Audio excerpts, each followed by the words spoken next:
เบิ่งป้าหมู่บ้านนี้งามไทยงามว่ะวันนี้เบาล่างก็เป็นไกด์นำเที่ยวนะพาไอ้ประดับดินซองประดับดินแล้วก็ซองไปลิ้นไซนะเป็นยูทูบเบอร์คนดังเนาะเพิ่นเห็นเบาล่างถ่ายคลิปงามๆแบบนี้เพิ่นก็สนใจอยากจะมาเที่ยวเมืองหุนให้เบาล่างเนาะเป็นคนพาเที่ยวเบาล่างก็ยินดีต้อนรับเนาะบ่ว่าจะเป็นไผก็แล้วแต่นะถ้าว่าสนใจอยากจะให้เบาล่างนำเที่ยวก็สามารถติดต่อหาได้นะเบาล่างยินดีที่จะนำพาเที่ยวเมืองหุนแขวงอุดมไซเนาะเพราะว่าเบาลังเป็นคนพื้นที่กับฮูเนาะว่าบอนได้บ้านได้มีวิวงามแบบนี้เนาะ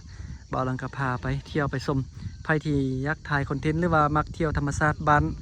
วัฒนธรรมฮิตของแบบดังเดิมแบบนี้ค่ะเบาลังยินดีเนาะนำพาเที่ยว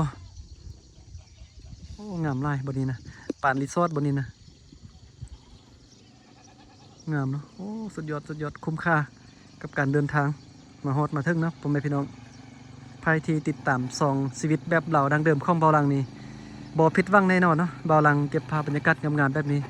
มาฝากให้เบิ่งให้สมทุกมื้ออันนั้นก็เป็นโรงเรียนเนาะโอเคนะกับประมาณนี้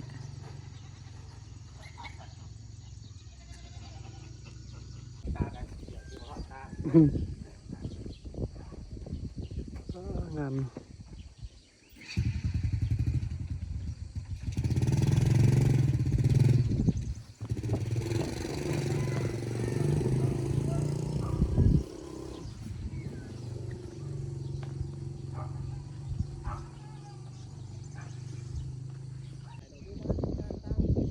ตอนนี้ขึ้นมา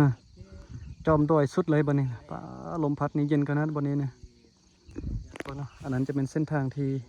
ขี่รถผ่านมาเมื่อกี้เนาะข้ามหน่วยภูข้ามหมู่บ้านไล่หมู่บ้านมาฮอดด้านนี้เนาะข้ามมาอีกหน่วยภูฝั่งนี้ไทยลงบนนี้นะป้าดูดอกน้ำขนาดยอดเลย